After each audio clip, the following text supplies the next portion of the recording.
نحمده ونستعينه ونستغفره ونؤمن به ونتوكل عليه ونعوذ بالله من شرور أنفسنا ومن سيئات أعمالنا من يهده الله فلا مضل له ومن يضلله فلا هادي له وأشهد أن لا إله إلا الله وحده لا شريك له وأشهد أن سيدنا ونبينا وإمامنا ومولانا محمدا عبده ورسوله صلى الله تعالى عليه وعلى آله وأصحابه وذرياته وبارك وسلم تسليما كثيرا كثيرا.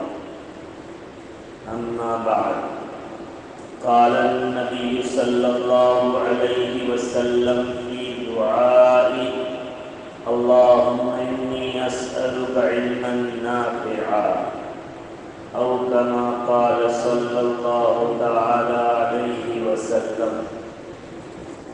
معزز و مکرم اساتذہ کرام اور عزیز طلباء، اللہ کے نبی صلی اللہ علیہ وسلم دعا مانگا کرتے تھے کہ اللہ، میں آپ سے نفع بخش علم کا سوال کرتا ہوں، ایسا علم جو ہماری ذات کو بھی نفع دے اور اللہ کی مخلوق کو، بندگان خدا کو بھی نفع دے۔ اللہ تعالیٰ نے اپنے نبی کو یہ حکم فرمایا تھا کہ آپ علم کی زیادتی کے لیے دعا کیا کیجیے۔ قُلْ رَبِّ زِدْنِی عِلْمًا، آپ کہیے کہ اے پروردگار میرا علم بڑھا دے۔ اللہ کے نبی صلی اللہ علیہ وسلم کو اللہ نے اتنا علم دیا تھا کہ ساری کائنات اور مخلوقات کا علم اگر ایک جانب رکھا جائے اور تنہا آقا و مولا جناب محمد رسول اللہ صلی اللہ علیہ وسلم کا علم ایک جانب رکھا جائے تو ساری کائنات کا علم قطرہ کے مانند ہوگا، اور ہمارے نبی کا علم دریا کے مانند۔ اتنا زیادہ علم اللہ نے دیا تھا، پھر بھی اللہ نے حکم کیا تھا کہ آپ دعا کیا کیجیے کہ اللہ میرا علم بڑھائیے۔ معلوم ہوا کہ علم کی زیادتی کے لیے محنت بھی کرنی چاہیے، دعا بھی کرنی چاہیے۔ علم کی کوئی انتہا نہیں ہے۔ آدمی بہت علم حاصل کر لے، علامہ بن جائے، بڑا محدث مفسر جو ہے اور دینی دنیاوی علوم کا جامع بن جائے، پھر بھی ان کو بھی ضرورت ہے کہ مزید علم کی طلب ان کے اندر ہو، وہ علم کی زیادتی کی فکر میں رہے۔ اس لیے ہمارے اسلاف اکابر اخیر وقت تک علم حاصل کرنے میں لگے بھی رہتے تھے اور اپنے آپ کو طالب علم سمجھتے تھے کہ میں علم حاصل کرنے والا ایک طالب اور ایک بچہ ہوں۔ چنانچہ امام احمد رحمۃ اللہ علیہ کا ملفوظ ہے کہ علم حاصل کرنے کا زمانہ ماں کے گود سے قبر تک ہے، یعنی جب تک آدمی زندہ رہے اخیر تک علم حاصل کرتے رہے۔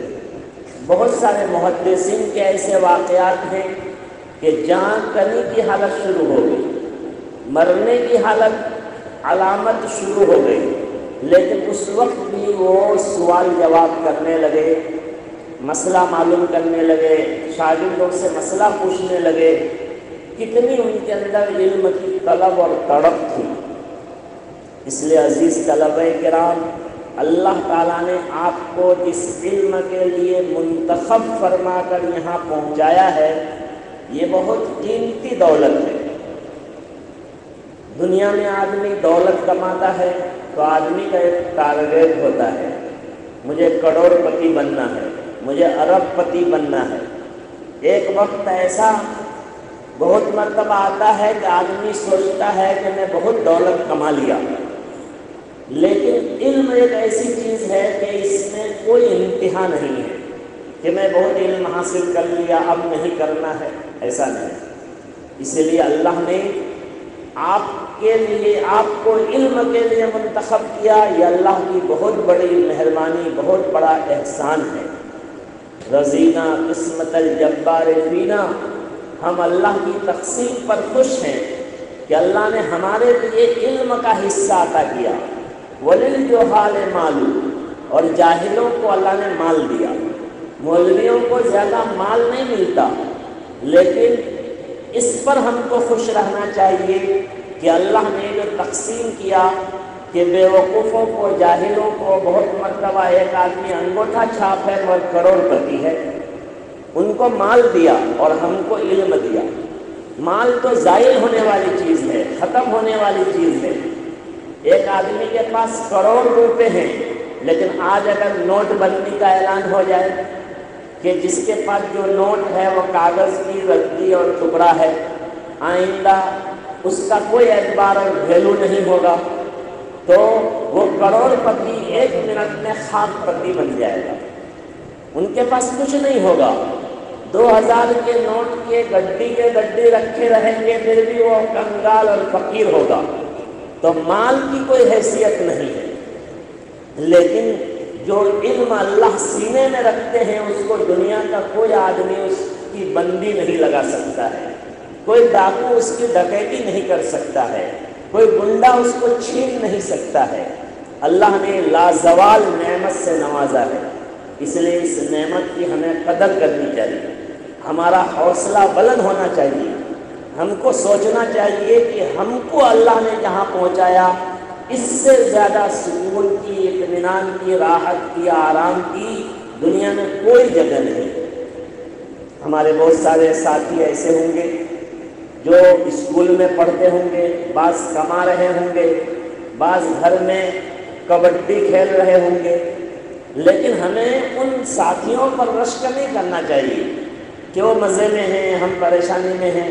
نہیں، ہم مزے میں ہیں، ہم جو کچھ حاصل کر رہے ہیں اس کا انجام بہت اچھا ہے۔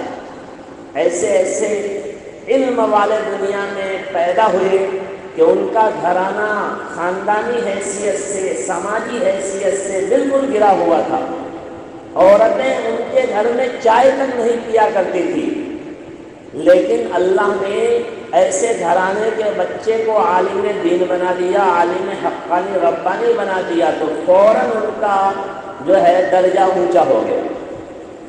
اب لوگ ان کے یہاں جو ہے ایک کپ چائے کو برکت سمجھنے لگے، ان کے گھر میں جانے کو اپنے لیے دنیاوی اخروی کامیابی کا ذریعہ سمجھنے لگے۔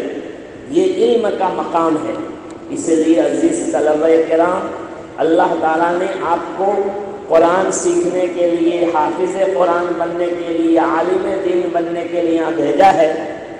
آپ کو اس نعمت کی قدر کرنی چاہیے اور پوری محنت سے علم حاصل کرنے میں لگے رہنا چاہیے اور اللہ سے دعا بھی کرنی چاہیے۔ دنیا کے ہر کام کے کچھ اصول ہیں۔ ایک آدمی دکان کھولے تو دکانداری کرنے کے کچھ ضابطے، کچھ اصول ہیں۔ وہ اگر بے ٹائم دکانداری کرے کہ میں اپنی دکان 9 بجے رات میں کھولوں گا اور 4 بجے صبح بند کر دوں گا، تو ان کی دکان نہیں چلے گی۔ دکان کا جو ٹائم ہے اس کا ان کو لحاظ کرنا پڑے گا۔ دنیا کا کوئی بھی کام دیکھ لیجیے، ہر کام کے کچھ نظام، کچھ اوقات، کچھ شرائط ہوتے ہیں۔ نماز پڑھیں گے، اس کے لیے شرط ہے کہ وضو کرنی پڑے گی، کپڑا کا پاک ہونا پڑے گا، بدن کا پاک ہونا پڑے گا، قبلہ رخ کھڑا ہونا پڑے گا۔ ایک آدمی 3 گھنٹے تک نماز پڑھ رہا ہے مگر بے وضو پڑھ رہا ہے، تو اس کی نماز کا کوئی اعتبار نہیں، کیوں؟ نماز کی یہ شرط ہے، وضو کے بغیر نماز قبول ہی نہیں ہوتی، صحیح نہیں ہوتی۔ تو اسی طرح علم کے حاصل کرنے کے لیے بھی کچھ شرائط ہیں، کچھ ضوابط ہیں کہ اگر ہم علم دین حاصل کرنا چاہتے ہیں تو علم کے اور دین کا ہم کو پورا پورا جو ہے ہو کر رہنا پڑے گا۔ لا یعطیک بعضہ حتی تعطی کلک، علم اپنا تھوڑا حصہ تم کو نہیں دے گا جب تک کل اپنا تم ان کے حوالے کرو گے۔ کہ ہم اپنے ذہن سے بھی تیار ہو جائیں علم کے لیے، اپنے وقت سے بھی تیار ہو جائیں، اپنے لباس سے بھی تیار ہو جائیں، ہر طرح سے علم کو، اپنے آپ کو علم کو دے دیں، دین کو دے دیں، تو پھر تھوڑا سا علم ہم کو بھی مل جائے، اور وہ تھوڑا بھی بہت زیادہ ہو۔ اسی لیے آپ مدرسے میں آئے ہیں، علم حاصل کرنے آئے ہیں، حافظ قرآن بننے آئے ہیں، عالم دین بننے آئے ہیں، تو آپ کو محنت بھی کرنی پڑے گی، دعا بھی کرنی پڑے گی، اور ساتھ ساتھ جو شرائط ہے علم حاصل کرنے کے، کہ علم کے جتنے آلہ اور اسباب ہیں ان کی تعظیم کرنی پڑے گی۔ جیسے جس کلاس میں آپ پڑھائی کر رہے ہیں اس کلاس کا ادب احترام آپ کے پاس ہو، آپ کے دل میں ہو۔ جس تپائی پر قرآن رکھ کر پڑھتے ہیں اس تپائی کا بھی احترام کرنا پڑے گا۔ ایسا نہیں کہ پڑھائی کے وقت تو تپائی پر قرآن رکھیں اور جب استاد چلے جائیں تو ہم تپائی پر بیٹھ جائیں، تو یہ بے ادبی ہوگی اعلی علم کے ساتھ۔ علامہ شامی رحمۃ اللہ علیہ بہت بڑے فقیہ گزرے ہیں، انہوں نے لکھا ہے پہلے زمانے میں قمچی کا قلم بنتا تھا بانس کا، تو اس قلم کو تراشنا پڑتا تھا، جیسا رول پینسل تراشتے ہیں، تراشنے سے کچھ برادہ نکلتا ہے رول پینسل کا، تو قلم کو تراشنے میں کچھ برادہ نکلتا تھا۔ حضرت علامہ انور شاہ کشمیری فرماتے ہیں کہ وہ جو برادہ قلم تراشنے میں نکلے اس کو نالی میں گرانا صحیح نہیں، اس کو دفن کر دے اچھی جگہ۔ جیسا کہ ہم اپنے ابا کو اماں کو انتقال پر احترام کے ساتھ دفن کرتے ہیں، تو اس قلم کے برادہ کو دفن کرے، نالی میں نہ گرائے۔ حالانکہ وہ جو برادہ آپ رول پینسل کا جو برادہ آپ تراش کر نکالتے ہیں اس سے تو آپ نے کوئی علم حاصل نہیں کیا، علم تو آگے جو کچھ ہے اس سے حاصل کریں گے۔ جو قلم آپ نے بنایا اس سے آپ جو ہے لکھیں گے، جو برادہ آپ نے چھانٹ کر پھینک دیا وہ آپ کے علم میں کوئی معاون نہیں ہوگا، لیکن کیونکہ اسی قلم کا وہ برادہ ہے، اسی قمچی کا وہ برادہ ہے، اس لیے اس کا بھی احترام کرنا ہے، تو اس کو نالی میں نہیں ڈالنا ہے، اسے اچھی جگہ دفن کر دینا ہے۔ جیسا ہم اپنے ناخن کو بال کو کاٹتے ہیں تو مسئلہ یہ ہے کہ اس کو اچھی جگہ دفن کر دینا چاہیے۔ اتنا زیادہ احترام علم کا لازم اور ضروری ہے، لہذا تپائی پر ہم کو بیٹھنا صحیح نہیں۔ قرآن کو نیچے رکھ دیے، جزدان ایک طرف پھینک دیے، قرآن ایک طرف رکھ دیے، تو اس صورت میں جو ہے ہمیں علم نہیں آئے گا۔ جس مدرسے میں اساتذہ کرام طلبہ عزیز قرآن کا ادب احترام کرتے ہیں، اللہ تعالیٰ اس مدرسے میں برکتوں کا نزول فرماتا ہے۔ حضرت مولانا اشرف علی تھانوی رحمۃ اللہ علیہ نے یہ فرمایا تھا کہ میں 3 کام بتا رہا ہوں، اگر یہ 3 کام کوئی مدرسہ والے کر لیں تو میں گارنٹی لیتا ہوں، ضمانت لیتا ہوں کہ اللہ کے یہاں جو اعزاز اکرام ہوگا وہ تو ہوگا ہی، دنیا میں بھی کبھی ان کے مدرسے میں پریشانی نہیں ہوگی، کبھی پیسہ ختم نہیں ہوگا۔ ایک کام حضرت نے فرمایا تھا، تعظیم قرآن، قرآن کی تعظیم، قرآن کا احترام، قرآن کا ادب۔ اس کے ادب میں یہ بھی ہے کہ جزدان کے اندر ہم جو ہے قرآن کو لپیٹ کر پھر رکھیں، قرآن میں ہم لکھیں نہیں۔ آج طلبہ قرآن میں انگریزی میں اپنا نام لکھتے ہیں، انگریزی زبان یہ دنیا کی ایک ضرورت ہے، سیکھنا ہے، لیکن اس سے محبت نہیں کرنی۔ اگر ضرورت کی وجہ سے نام لکھنا بھی ہے تو عربی میں اردو میں نام لکھنا ہے، وہ بھی اندر نہیں باہر کے صفحہ پر۔ تو قرآن کا احترام ہو کہ جزدان میں لپیٹ کر رکھیں، قرآن کے ورق کو نہ پھاڑیں، قرآن کے اندر نام نہ لکھیں اور دوسری چیزیں نہ لکھیں۔ ایک تو تعظیم قرآن، دوسرا جو ہے حضرت نے فرمایا تکریم اہل قرآن، قرآن والوں کا اکرام کرنا، قرآن والوں کا احترام کرنا۔ جو استاد آپ کو پڑھا رہے ہیں وہ اہل قرآن ہیں، اللہ نے ان کے سینے میں قرآن کو رکھا ہے، قرآن کے وہ حافظ ہیں، قرآن کے وہ عالم ہیں، تو وہ اہل قرآن ہوئے، قرآن والے ہوئے۔ ان کا احترام، ان کا ادب، ان کی تعظیم۔ اور تیسرا تصحیح قرآن، قرآن کو صحیح تلفظ، صحیح لہجہ، عربی لہجہ میں پڑھنے کا رواج ڈالے۔ یہ تین کام جو کرے گا، حضرت نے فرمایا اس مدرسے میں کبھی پریشانی نہیں ہے۔ جو ہے تصحیح قرآن، جس کو میں آخر میں بیان کیا، قرآن صحیح پڑھنے کا عام رواج ہے، بچہ صحیح تلفظ کے ساتھ قرآن پڑھے۔ الحمدللہ آج مدارس میں، اکثر مدارس میں اس کی فکر ہوتی ہے، ورنہ ہم لوگ جب بچپنا میں پڑھتے تھے اس وقت عام رواج قرآن مجہول پڑھنے کا۔ میں عربی پنجم میں پڑھتا رہا تھا، میرے استاد نے مجھے اس کا سب اسم سنا، مجھے وطر پڑھانے کے لیے کہنے والے ہیں، تو میں پڑھا سبح اسم ربک الاعلی۔ حضرت نے کہا بس بس بس، تو اس کے بعد مجھ سے کہ نورانی قاعدہ لے کے پڑھو۔ چنانچہ میں نورانی قاعدہ عربی پنجم کے ساتھ پڑھا، پھر مستقل 1 گھنٹہ میں مجھ کو ناظرہ پڑھایا گیا۔ جو ہے قرآن کی تصحیح کے لیے کوئی وقت نہیں ہے۔ ہاں سوٹ ایک مدرسہ ہے گجرات میں، وہاں قانون ہے، پہلے تھا ابھی معلوم نہیں، کہ اگر کوئی شیخ الحدیث بھی بن کے مدرسے میں آئے گا تو پہلے ان کو نورانی قاعدہ پڑھنا پڑے گا، اور پڑھنا بھی ہوگا، پڑھانا بھی ہوگا۔ چاہے آپ بڑے استاد ہیں، عربی کے استاد ہیں، مگر پہلے نورانی قاعدہ پڑھیے، پڑھ لیے تو اب کچھ دن پڑھائیے، اب اس میں ماہر ہو گئے، اب آپ جو ہے عربی کی کلاس میں پڑھائیے۔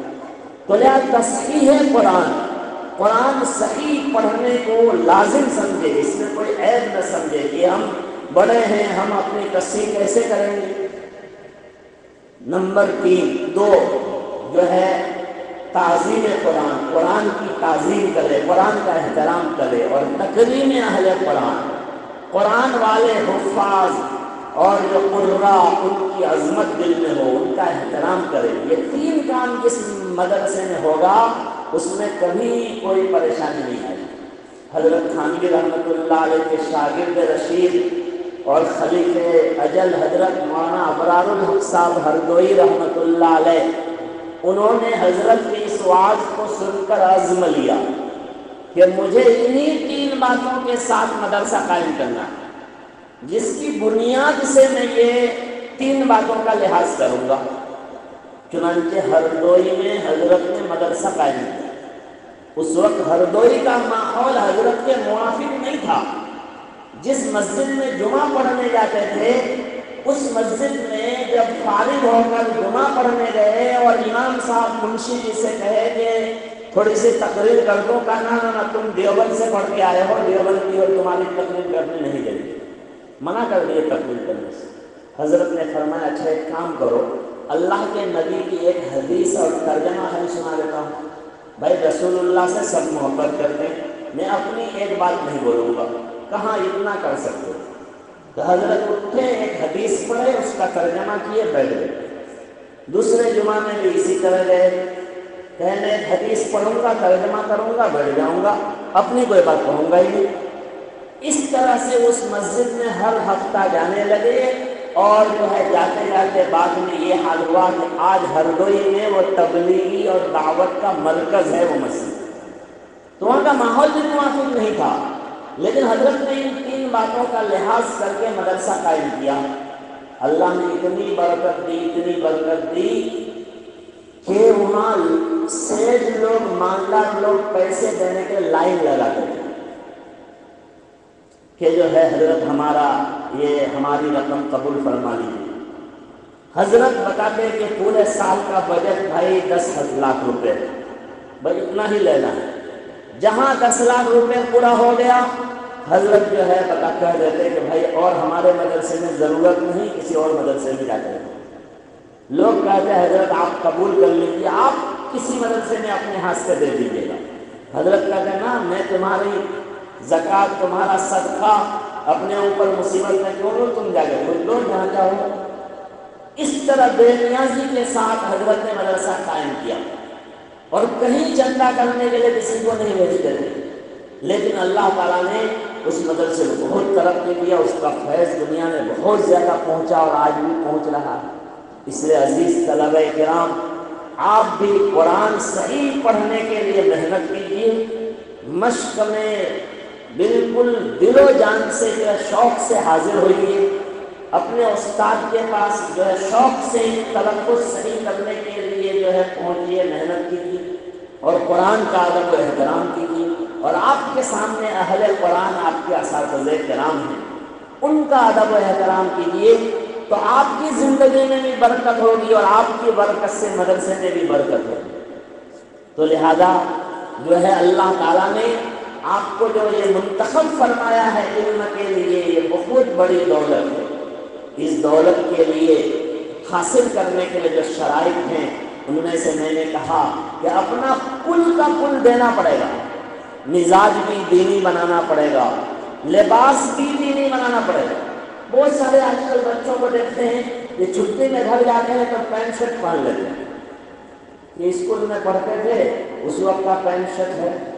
جو ہے جب کسی بچے کو میں اس لباس میں دیکھتا ہوں تو سوچتا ہوں کہ اس کا مستقبل لگتا ہے اللہ نہ کرے تابناک نہیں، کیونکہ ان کا مزاج نہیں بدلا۔ اللہ نے ہمیں جس مبارک لباس میں پہنچایا اس سے ہمیں اتنی محبت ہونی چاہیے کہ اللہ نے جب ہم کو اس لباس کے لیے جو اللہ کے نبی کا لباس سے منتخب کر لیا وہ ہمارے بدن پہ چڑھ گیا تو اب کبھی ہمارے بدن سے اترنا نہیں چاہیے۔ جو ہے ہم بزرگوں کا لباس پہنیں، ہماری بنیان بھی وہ ہو جو ہمارے اساتذہ ہمارے بزرگان دین پہنتے ہیں، یہ نہیں کہ اوپر سے تو پنجابی ہے نیچے سے ٹی شرٹ ہے، اوپر سے پنجابی ہے نیچے سے پینٹ ہے۔ جو ہے اسکول کے لوگ اور دنیا کے بہت ساری جگہوں میں اس کی ضرورت ہے، تو اس کی برائی نہیں بیان کر رہا ہوں، پر آپ کے لیے ضروری ہے کہ آپ کے جسم پر جو تقویٰ کا لباس اللہ نے چڑھا دیا اس سے آپ کو محبت ہونی چاہیے، دوسرے سے نفرت ہونی چاہیے۔ ایک صاحب نے مجھے کہنا نہیں چاہیے، وہ بھی اسکول میں پڑھ کے مدرسے میں آئے تھے، انہوں نے کہا جب سے مدرسے میں پڑھنے آیا جو ہے مجھے اس دنیاوی باز لباس کو دیکھتے ہی الٹی آنے لگتی ہے، قید جیسی کیفیت ہو جاتی ہے دیکھنے سے۔ یہ تقویٰ والی چیزوں سے محبت کی بات ہے، وہ لباس تقویٰ ذالک خیر۔ قرآن میں اللہ نے کہا کہ تقویٰ کا لباس، تقویٰ سے مراد متقی لوگوں کا لباس سب سے بہترین لباس ہے، لیکن متقی لوگوں کا لباس قرآن نے نہیں کہا، تقویٰ کا لباس کہا، کیونکہ اس لباس سے تقویٰ پیدا ہو جاتا ہے۔ چنانچہ موسیٰ علیہ السلام کے مقابل میں جو جادوگر آئے تھے، جو ہے جادو کا مناظرہ اور مقابلہ تھا، ان سب کو ہدایت ملی، فرعون کو ہدایت نہیں ملی۔ علماء نے اس کی وجہ لکھی ہے کہ وہ سب موسیٰ اور ہارون کے چوغا اور لباس میں آئے تھے کہ مناظرہ کا لباس ایک ہونا چاہیے، موسیٰ تو ہمارا لباس پہنے گا نہیں تو ہم ہی موسیٰ کا لباس پہن لیتے ہیں۔ تو جو وہ حضرت موسیٰ علیہ السلام کے لباس میں آئے تھے تو اللہ کو ان کا لباس اتنا پسند آ گیا کہ میرے محبوب کا، میرے کلیم کا لباس اس نے پہنا ہے، لہذا اس میدان سے ان کو میں گمراہی کے ساتھ واپس ہونے نہیں دوں گا۔ چنانچہ جتنے جادوگر مقابلہ کے لیے آئے تھے سب جو ہے ایمان لے آئے، سب ہدایت پر آ گئے۔ اس لیے عزیز طلبہ کرام، آپ کا لباس بھی شرعی ہونا چاہیے، پائجامہ لنگی ٹخنے سے اوپر ہو، جو ہے ٹی شرٹ اور جو لباس آپ پہلے پہنتے تھے بس اس کو چھوڑ دیجیے، اس سے توبہ کر لیجیے، کوئی اور پہن لے گھر میں، مگر آپ نہ یہاں پہنیے نہ گھر جا کر پہنیے۔ ٹوپی اللہ نے ہمارے سر پہ یہ زینت رکھی ہے، اس لیے خذوا زینتکم عند کل مسجد، علماء نے لکھا ہے کہ ہر نماز کے وقت زینت اختیار کرنے کا حکم ہے، زینت میں ٹوپی بھی، لہذا ہمارے لیے ٹوپی سر سے کبھی نہ اترے، یعنی کہ بازار گئے تو ٹوپی جیب میں، گھر گئے تو ٹوپی جیب میں نہیں، اس ٹوپی کا ایک اثر ہے، ایک مرتبہ رجب کے مہینے میں یا شعبان کے مہینے میں ایک جگہ بڑا پروگرام تھا. اصل دعوت تھی حضرت مولانا بدر الدین اجمل صاحب دامت برکاتہم العالیہ. وہ ہم لوگ کئی استادوں کو لے کے چلے گئے اور لے جانے کے بعد کہنے لگے کہ سب کو تقریر کرنی ہے. ٹائم کم تھا, دیر سے پہنچے تھے, حضرت کے لیے لوگ پریشان اور منتظر تھے. ہم لوگوں نے بہت درخواست کی کہ حضرت آپ تقریر کر دیجیے, کافی ہے.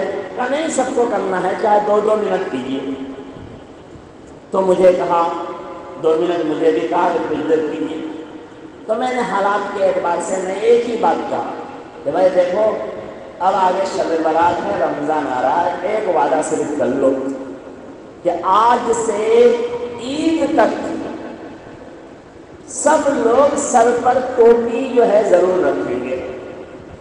چاہے جس کام میں آپ جائیں, رمضان میں بھی, اور آج سے ٹوپی جو ہے پہننے کا وعدہ کر لیجیے عید تک.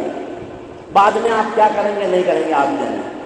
40 دن کم سے کم عید کا جو ہے ابھی ٹائم ہے, اس سے زیادہ ہے, اس لیے سب لوگ جو ہے ٹوپی پہننے کا وعدہ کر لیجیے. اور سب نے ہاتھ اٹھایا, وعدہ لے لیا اور میں اپنی بات پوری کر لیا.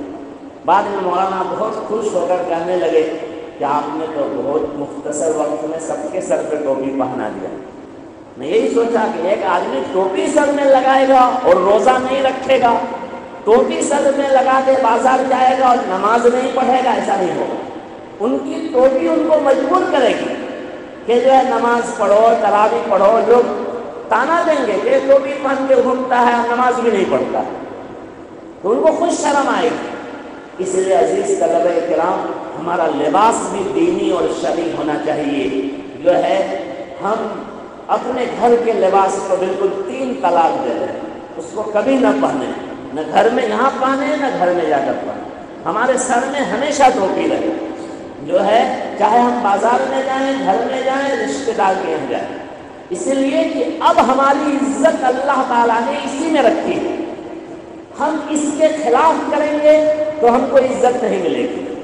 ہم اگر لمبا لمبا چول اور بال رکھ لیے تو ہم ایسا سوچیں کہ ہم اچھا لگیں گے. نہیں, جو بھی دیکھے گا کہ اس طالب علم کا چول بال لمبا ہے تو گھر والے بھی اس کے بارے سوچیں گے کہ یہ اچھا طالب علم رکھتا ہے. نہیں, میرے ساتھ ایک واقعہ آیا. میں بھی اسکول میں پہلے پڑھتا تھا, اس کے بعد فارسی پڑھنے کے لیے دارالعلوم بہادر گنج گیا.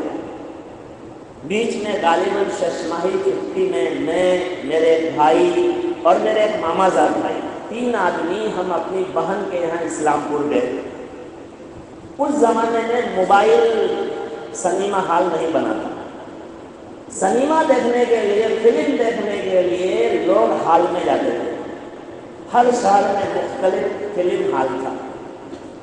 تو اسلام پور, ہم لوگ دیہات کے آدمی, اسلام پور شہر ہے, تو وہاں جو ہے کریم چودھری صاحب کے یہاں کوئی بھی مہمان اگر اس گھرانے میں جاتا تو مہمان کا اکرام کا ایک طریقہ یہ بھی تھا کہ جو بڑھیا پکچر ہو وہاں پر بھیجا جائے دیکھنے. ٹکٹ منگا کے جو ہے پکڑا دیتے کہ فلاں بہترین پکچر لگا ہے, جاؤ دیکھ لیں.